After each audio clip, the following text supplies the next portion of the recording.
Hey, so today I wanted to talk to you about my favorite aspect of guitar playing or playing music, improvisation, taking solos over chord changes or a vamp. And let's jump right in. I've mapped it out in 10 different categories, and I'll read them off here. I've got it listed over my other screen here. We have scales, arpeggios, rhythm and applied devices, chords, theory, where's 6, ear training, transcribing, listening, consciousness/awareness, and then letting go. So yeah, those are the 10 categories. Let's get right into them. I'm going to briefly talk about each one and why I think they're important and what they give us as a soloist. When you get a second, please like this video, subscribe to the channel, hit the bell for notifications, and if you want to show further support, you can sign up to my Patreon. Links to that will be in the description below. Also, I just want to let you know I am a full-time one-on-one Zoom guitar teacher. So if you want to give me a call to discuss your needs as a musician who wants to study and get better at your craft, don't hesitate to send me an email or give me a call. In this video, I'll only be doing 6-string roots. On my website, you can find PDFs that have 6th and 5th string roots with 2 octaves for both the scales and the arpeggios. All right, the first step I would say towards becoming great at improvisation is memorizing your scales. And there's thousands of them out there, so let's break it down into just a few dozen that I would prioritize, especially in the jam band or jazz world, to start you on your scale memorization path. Start with all your Ionian modes. Ionian, Dorian, Phrygian, Lydian, Mixo, Lydian, Aeolian, minor scale, and Locrian.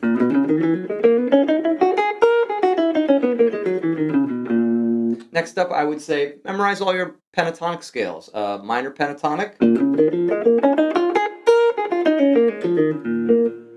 major pentatonic, and all the modes of those scales, which is only 3 more. Next up, I would say harmonic minor. Learn modes 1 and 5.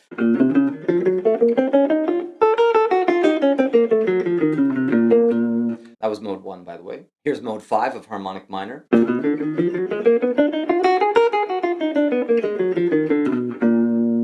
Also, there's the blues scale, going back to minor pentatonic, adding the sharp 4, flat 5th.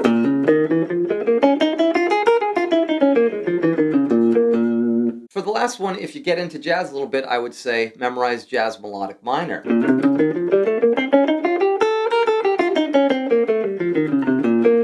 Which is kind of a hybrid of your major and minor scales there. Now, all of those scales are asymmetrical, meaning that they go whole half or minor third. They're not even, they're not symmetrical. Some examples of symmetrical scales that you should also learn are the chromatic scale, right? That's just half steps.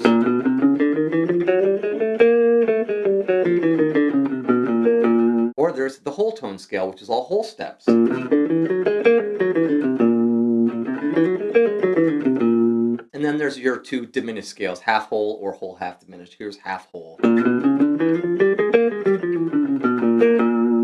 So yeah, memorize those 6, 7 scales, memorize all of their modes, and you've got several dozen, and you're off and running. Next up is arpeggios. Let's break this up into 2 categories. We have triads and then 7th chords. We're just going to do the 7th chords because the triads are baked into those 7th chord arpeggios.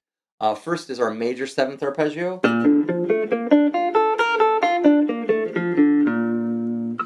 Next up is a minor 7th arpeggio. Then we have our dominant 7th arpeggio. Our half diminished 7th arpeggio, aka minor 7 flat 5. Our fully diminished 7th arpeggio. Now, the triads for the major 7th and dominant 7th are both a major triad. The triads for a minor 7th arpeggio are a minor triad. The triad for a half diminished or a fully diminished 7th chord arpeggio are a diminished triad. Now, like I said before, the triads are baked into the major 7th, dominant 7th, minor 7th, half diminished 7th, and fully diminished 7th arpeggios. Yes, there are more arpeggios you could learn, and I recommend that you do. For instance, augmented arpeggios, augmented major seventh arpeggios, major seven, sharp 11 arpeggios, any of the chord extension arpeggios, especially if you get into higher level jazz playing. Rhythm and applied devices. Now, I think this category is probably the most important category to becoming great at improvisation. Now, I say this because anybody can master or memorize the fretboard with the fretting hand, in my case, my left hand here, scales and arpeggios and chords, etc. But they don't mean a damn if you don't have a clever sense of rhythm in your picking hand, right? That's how you deliver the message in space and time on our existence on this planet to a crowd, right? Or to an audience on a recording. The rhythm is everything. It's like 60-40 to all the theory stuff. Now, the various rhythms that we get taught as a musician are whole notes, half notes, quarter notes, eighth notes, 16th notes, etc. You can go beyond that. But there's more to it than that. There are things called slurs and ties and dots, and rests are a big aspect of playing with good rhythm. Also, with rests, that doesn't mean to just not play. It also means to anticipate when to come in, right? Maybe never come in on beat one for a year of your life. Try that. Try coming in on beat two or the and of one or something like that. A very popular thing among some of the great soloists is to not start on the one. Nothing wrong with starting on the one, but starting anywhere other than that can kind of create some new lines that may be of help to you. Now, some of these applied devices are some of the tricks of the trade, I like to say, like playing simply, right? Study nursery rhymes, try to evoke simplicity, give the audience something to latch onto, and if it's a good idea, repeat that good idea. There's nothing wrong with staying on something for several seconds or several minutes, if you're in the jam band world, that is, and giving the crowd something to enjoy for a little while. You could also try playing vertically, going up the fretboard this way. I know some people think vertically is this way because of gravity, but I think from frets 0 to 24 is playing vertically as opposed to playing horizontally. You should be able to do both. Now, breathing is an important aspect of improvisation and part of your rhythm too. If you're stuck holding your breath all the time, you might kind of lock up and your nervous system might not deliver the best performance for you. A couple of my other favorite applied devices are sequences and diatonic interval jumps. Now, I have a massive PDF on my website with sequences and diatonic interval jumps. Here's a really common one, diatonic interval jumps in thirds.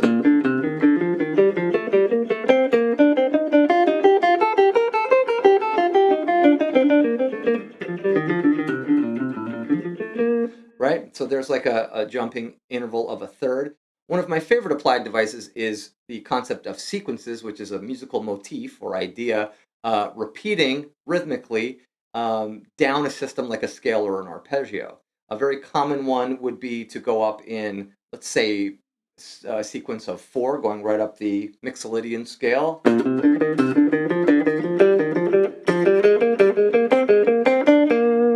Or descending.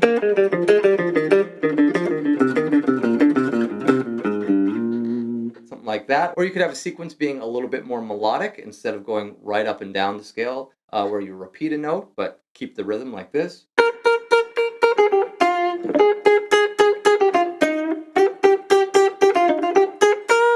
Right? And I stop the sequence at the end there. Another applied device that I really like is playing long notes, right? You don't always have to play a lot of notes really fast to deliver a good performance. And I think somebody to listen to study this kind of thing is Santana. Another really important aspect of improvisation and often overlooked is studying and memorizing your chords, right? Now, we typically think of improvisation soloing as single note stuff, but if you're comping for somebody else who's taking a solo with single notes, or you're doing collective improvisation, you absolutely want to memorize your chords. It's all connected, right? Scales and arpeggios have chords within them, or they are chords broken up.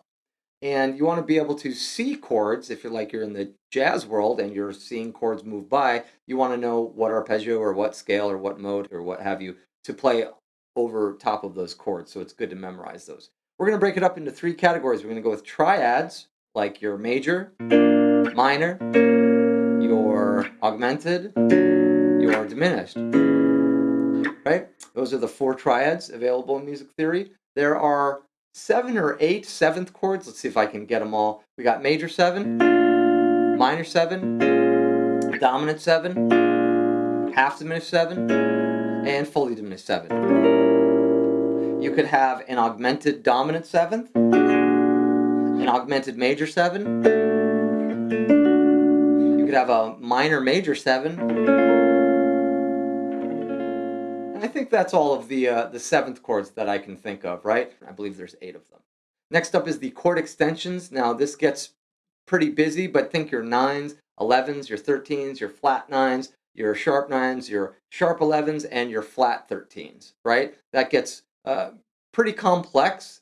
And just a few of those examples, because I'm not going to go through all of them. You have a major 7 or a major 9, which is a major 7 chord with a 9. And they get really, really lovely. How about a major 7 sharp 11? Really complex, right? What about a dominant 7 sharp 11? Pretty similar there. You could have a minor 9. How about a flat 13? Lots of different colors available to us if we get into the memorization of all of those 3 different categories of chords. Next up is music theory, and I've broken this up into 5 or 6 categories. First thing I would have a student study is key signatures. Memorize all your key signatures. Even if you're not getting into reading music, it will help you become a better musician, understanding all of the major and minor keys that are available. Next, I would have them learn intervals, right? Your minor 2nd, major 2nd, minor 3rd, augmented 2nd, all of those, major 7s, perfect 5ths, all that stuff. I believe that intervals are the molecular building blocks to all music, at least in our Western system, and I think they are vital to becoming a master improviser. Now, it's one thing to be able to play these chords that I talked about earlier, but I think what's also important is to learn how to build those chords. What is the makeup of those chords? 1, 3, 5, flat 7, 1, 3, 5, 7, sharp 11, right? What is the makeup of a chord? Chord building is what I like to call that. And the last aspect of music theory I would have a student study is chord scale, harmonic analysis, Roman numerals, right? Knowing what chords live inside those key signatures or those keys. Like in the key of G major, you would have a G major 7, A minor 7. That's your 2 chord. Your B minor 7 is your 3 chord. C major 7, 4 chord. D dominant 7, 5 chord. E minor 7, 6 chord. 7 chord, half diminished. F sharp, half diminished, 7 chord. And then your 1 chord again, G major 7. And don't forget to learn both your chord scale in a major or a minor key, and also utilizing the harmonic minor scale in a minor key, which will change up some of those chords. Another vital technique to becoming a great improviser, even on your guitar, is ear training, right? You have to learn your intervals, your chords by ear, be able to hear them on a different instrument, like a piano, somebody else playing them, or a recording like an app, and be able to anticipate what exactly that quality is. That's why chord building in theory and studying intervals in theory will coincide with your ear training, right? See it on paper, but then to hear it are 2 different things. The ability to replicate what a comping instrument like a piano or a second rhythm guitar might be doing, like playing a minor 9 chord and then you want to hit a minor 9 arpeggio because you heard that, as opposed to just a constant guessing game, will give you this level of mastery that really, really helps you become a great improviser. Now, a few things that go hand in hand, or I should say ear in ear, with ear training is singing, and we use solfeggio in music education to become better at our ear training, do, re, mi, fa, sol, la, ti, do, and then all your chromatics in between. And the main 2 things to study with ear training are interval recognition and chord recognition. Can you hear a major 7th from a different instrument other than the guitar, like on the piano? Can you hear that the bass is doing a flat 6 as opposed to a major 6, so you know whether to play Aeolian or Dorian, right? That kind of proficiency helps you become a very good soloist. Now, the 7th category is called transcribing. Some people call it lifting, right? Or that's what happens when you transcribe. Say you're listening to a solo from Jerry Garcia's Dark Star, right? And if you learn it note for note, write it down with the rhythm and the tab and the notation, you not only get good at writing music, you become good at playing in the style of the great before you. And that's how all the greats got good. They studied the masters before them and took in what they could and then developed their own voice with that. Transcribing is so very important. I can't recommend it enough. Now, the official definition I would say of transcribing is writing out the exact rhythm with your dots and your key signatures and all that good engraving rules that you should learn from an orchestration or arranging class. That is an aspect of it. You become a better, well rounded musician. But I think now we can also call transcribing lifting, where you can, by ear, learn a solo note for note, right? And if you have that ability with good ear training, um, to be able to lift exactly what Jimi Hendrix did in the Band of Gypsies Who Knows solo, or one of your other favorite types of performances, and then be able to replicate that. The end product, I think, as far as a soloist goes, is about the same. So you may be able to skip the writing out of that. It can be very grueling work. It's actually how I make a lot of my living, is transcribing music for students. And it can be a very daunting task depending on the degree of difficulty, if it's Trey's Fluff's Travels or My Sharona. Another really important part of improvisation is the ability to listen. Now, I don't just mean ear training like we talked about before regarding chords and arpeggios and stuff like that. I mean listening to a couple of things like rhythm, other people in the band, textures, layers. Am I playing too much? Listen to yourself in a big picture trajectory of where the jam might be headed, right? Like be headed. For instance, listen to the left foot of the drummer, the hi-hat, if they are a left-footed, hi-hat player. Listen to the rhythm of the bass guitar. Listen to the volume of your own instrument. Can you hear it clearly balanced with the other instruments in the band? Now, guitar players have a history of playing over top of everybody, and I don't know why that is. Sometimes it's the drummer who's too loud, but listening is an important part of getting a good balanced sound, and a lot of that's up to the sound person as well, who will, if you have a sound person, to work the club you may be playing in.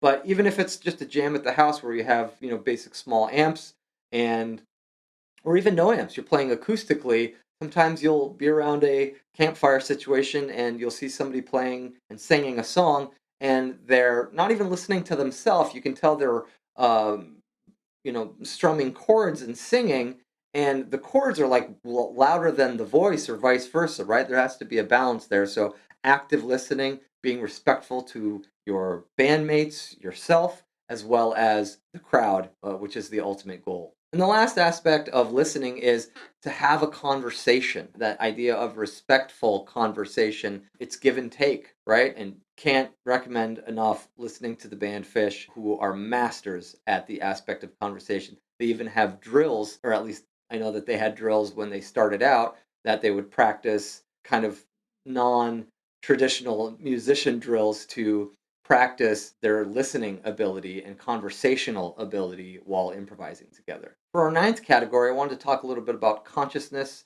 and awareness of our playing, like being able to know where you are on the fretboard. That comes with a lot of practice, right? Playing with the metronome, playing all the scales and arpeggios, chords, all that stuff we talked about earlier, having that mastery. And I highly recommend reading the book Effortless Mastery, which will show you a few things about, yes, you got to learn all that, muscle memory stuff and work it to death. So when it's game time, when it's time to play, you can, you know, not have to worry, right? Not have stress, not fret, no pun intended, about where you are on the neck and what's happening in the music. Like, obviously you want to rehearse and stuff, but when it comes to collective improvisation, I think it's really helpful to, number one, know your instrument in and out, right? So that can become second nature, right? Muscle memory type of stuff.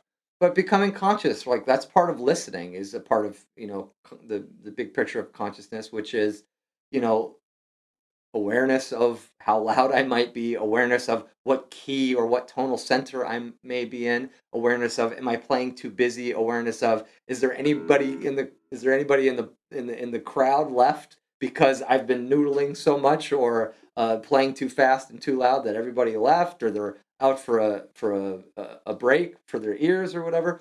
Um, those are the kinds of things that I think are important. Awareness and consciousness of what's going on while you are playing music, right? You don't want to just have your head down. I mean, you can. You don't want to shame anybody for that. I totally understand a nervous brain and a nervous system while playing music. That's how a lot of us start out, and it can take a while to become comfortable and not let our thoughts and our nervous system run the show, so to speak. A fun aspect of consciousness are your creative thoughts, right? It can be a bit boring when we see a guitar player do the same old type of minor pentatonic up and down the box or what have you, up and down the scale type of soloing. I've had students ask me, like, how can I become a better soloist? And we've talked about some of those applied devices.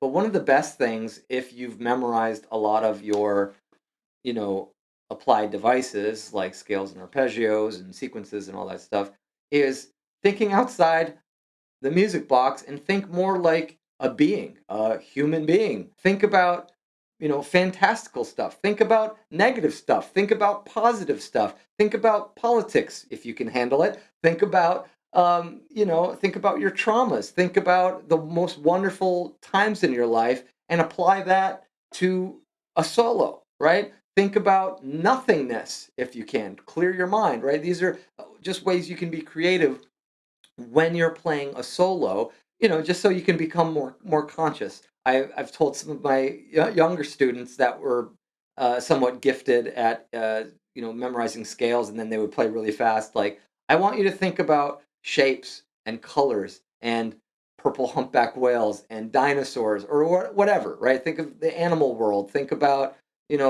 love. Think about emotions. Think about all aspects of existence while you're playing a solo to kind of explore your consciousness a little bit more.